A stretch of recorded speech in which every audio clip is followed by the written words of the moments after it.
आज के वीडियो में कुछ ऐसी सब्जियों के बारे में बात करेंगे जिन सब्जियों को कच्चा खाने से हमारे पूरे पाचन तंत्र को नुकसान हो सकता है, शरीर में फूड पॉइजनिंग हो सकती है, इसके विपरीत नुकसान हो सकते हैं। इसलिए दोस्तों इन सब्जियों को कभी भी भूल कर हमें कच्चा नहीं खाना चाहिए।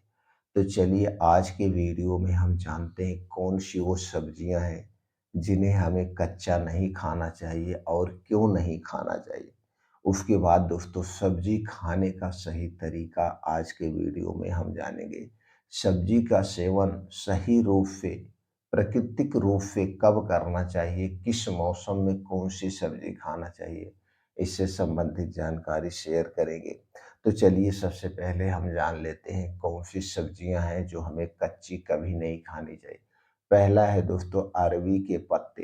अरवी के पत्ते में ऑक्सलेट पाया जाता है। ऑक्सलेट पाया जाता है जो एक कार्बनिक एसिड है। इसे कच्चा खाने से दोस्तों हमारे शरीर में कई नुकसान हो सकते हैं, जैसे किडनी में पथरी बनने का कारण बन सकता है। और दोस्तों ऑक्सलेट का लेवल अगर काफ़ी ज़्यादा हो जाता है तो दोस्तों ये हमारे शरीर के लिए सेफ नहीं है, किडनी का कारण बनता है। इसलिए अरवी के पत्ते को भूल करके भी हमें कच्चा नहीं खाना चाहिए। दूसरी चीज़ है जो आप ज़्यादातर कच्चा खाते हैं लेकिन इसे भी हमें कच्चा नहीं खाना चाहिए, वो है दोस्तों पत्ता गोभी। पत्ता गोभी ज़्यादातर लोग सलाद में, बर्गर में, सैंडविच में कच्चा ही डालते हैं और कच्चा खाते हैं। तो दोस्तों ऐसा हमें नहीं कच्चा खाना चाहिए, क्योंकि दोस्तों जो भी दुकानदार भाई उस पत्ते गोभी को डाल रहे हैं और उसे दोस्तों 12 महीना डालते हैं, जबकि पत्ता गोभी 12 महीना नहीं पाया जाता है। पत्ता गोभी यही ठंडी के दिनों में और जब तक बारिश नहीं होता है, यानी कि अप्रैल तक ही पत्ता गोभी पाया जाता है। अप्रैल मई तक भी पाया जाता है और मई में जब बारिश होने लगती है, खेतों में पानी लग जाता है, तो पत्ता गोभी नहीं पाया जाता, खत्म हो जाता है। अगर खेत ऊंचे पे है तो वहां पाया जाता है, लेकिन कीड़े उसमें लग जाते हैं और यही हमारे लिए नुकसानदेह है। तो पत्ता गोभी में ई कोली यानी फल्मोनेला जैसे हानिकारक बैक्टीरिया हो सकते हैं और ये बैक्टीरिया दोस्तों कच्चा खाने पे हमारे उस पत्ता गोभी के साथ पेट में चले जाते हैं और पेट में जाने के बाद तुरंत इनका आकार 10 गुना बढ़ जाता है और तुरंत ये दोस्तों पेट में जाने के 3-4 दिन के बाद ये कई अंडे दे देते हैं, बच्चे दे देते हैं और खून के द्वारा दोस्तों ये मस्तिष्क में चला जाता है, जिससे बीमारियां बहुत ज़्यादा होने के चांसेज रहते हैं। तो दोस्तों ये बैक्टीरिया पाया जाता है। आप पत्ता गोभी में देखते होंगे छोटे छोटे छेद हैं, तो भूल करके भी जिस पत्ता गोभी में छेद है उसे नहीं खाना चाहिए। पत्ता गोभी को अक्सर खूब अच्छी तरह से पकाने के बाद ही खाना चाहिए, ऐसे नहीं खाना चाहिए। इसलिए दोस्तों पत्ता गोभी हमारे स्वास्थ्य के लिए सबसे खतरनाक है। इसे कभी भी कच्चा ना खाएं, इसे पका करके ही खाएं और हमेशा इस बात का ध्यान दें कहीं उसमें छेद है, कीड़े तो नहीं लगे हैं। जिस पत्ता गोभी में कीड़े लगे हैं उसे कभी मत खाना और हमेशा खूब अच्छी तरह से धुल करके ही सब्जी बना के खाना चाहिए। अगला सब्जी है दोस्तों वो है पालक। दोस्तों कुछ लोग हैं पालक को भी कच्चा खाते हैं। दोस्तों पालक को कच्चा नहीं खाना चाहिए। क्यों नहीं खाना चाहिए?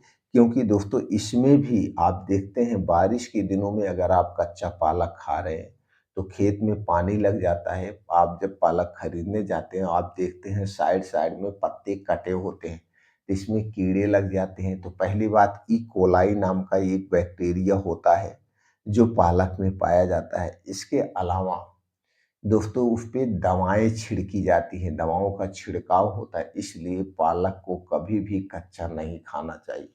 पालक को उबाल करके साग बना के या सपेटा बना करके ही अच्छे से खाना चाहिए। अगला सब्जी है दोस्तों वो है बैगन। बैगन में दोस्तों क्या होता है, सोलानिन नाम का रसायन होता है जो कच्चा खाने से विषाक्तता का कारण बन सकता है, फूड पॉइजनिंग का कारण बन सकता है, गैस एसिडिटी का कारण बन सकता है। इसलिए कभी भी बैंगन को कच्चा नहीं खाना चाहिए, बैंगन को हमेशा पका के ही खाना चाहिए।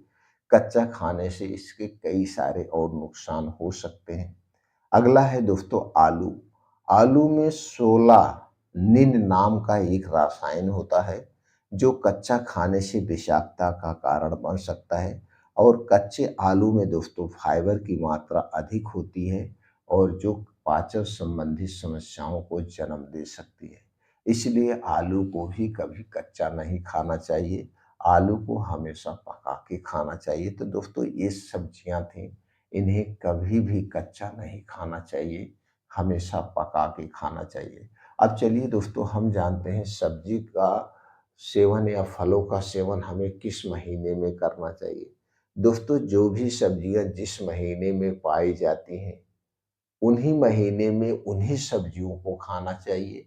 और आप जहाँ पे रहते हैं वहाँ पे जो सब्जी पाई जाती है, उन्हीं सब्जियों का सेवन करना चाहिए। एक्सपोर्ट की गई, इंपोर्ट की गई सब्जी का सेवन हमें नहीं करना चाहिए। अब इसके पीछे का कारण क्या है वो भी जान लेते हैं। दोस्तों हमारे शरीर में 3 दोष पाया जाता है, वात दोष, पित्त दोष और कफ दोष। जब हमारे शरीर का ये 3 दोष बढ़ता है तभी हमारे शरीर में बीमारियां होती हैं। अभी हमारे शरीर में जो 3 दोष पाया जाता है, ये जहाँ पे हम रहते हैं वहाँ का नेचर कैसे है, वहाँ का हवा प्रकृति कैसे है, उस पे दोस्तों डिपेंड करता है। उसी हिसाब से वात पित्त कफ थोड़ा सा अप डाउन होता है। तो हम जहाँ पे रहते हैं वहाँ पे जो चीजें पाई जाती हैं, जब हम वो चीजें खाते हैं तो आसानी से डाइजेस्ट हो जाता है। इसीलिए दोस्तों जहाँ पे आप हैं वहाँ पे जो सब्जियां पाई जाती हैं, ज़्यादा से ज़्यादा उन्हीं सब्जियों का सेवन करने का प्रयास करना चाहिए। स्टोर की गई सब्जी कभी नहीं खाना चाहिए। जिस मौसम में जो सब्जी पाई जाती है, उस मौसम के हिसाब से ही हमारे शरीर का वात पित्त कफ अप डाउन होता है।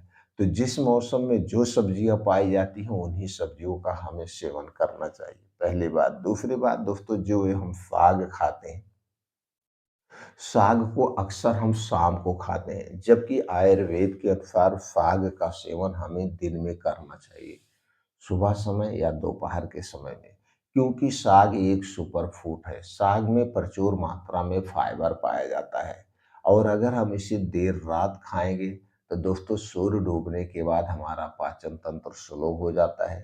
तो जो हम देर रात साग खाएंगे तो दोस्तों पचने में टाइम लेगा और ठीक से डाइजेस्ट नहीं हो पाएगा, जिसके कारण हमारे पेट में गैस कब्ज एसिडिटी हो सकती है, और ऐसा हो रहा है।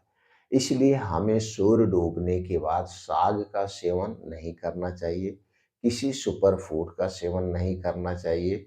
सूर्य डूबने के बाद हमें एकदम हल्का सुपाच्य खाना खाना चाहिए, नॉर्मल खाना खाना चाहिए, जिससे वह आराम से डाइजेस्ट हो जाए, तो पेट से संबंधित समस्याएं नहीं होगी। तो दोस्तों उम्मीद करते हैं कि ये जानकारी आपको हेल्पफुल लगी होगी। अगर हेल्पफुल लगी हो तो इस जानकारी को ज़्यादा से ज़्यादा लोगों तक शेयर करिए, जिससे सब लोग स्वास्थ्य के प्रति जागरूक हों और बीमारियों से दूर रहें।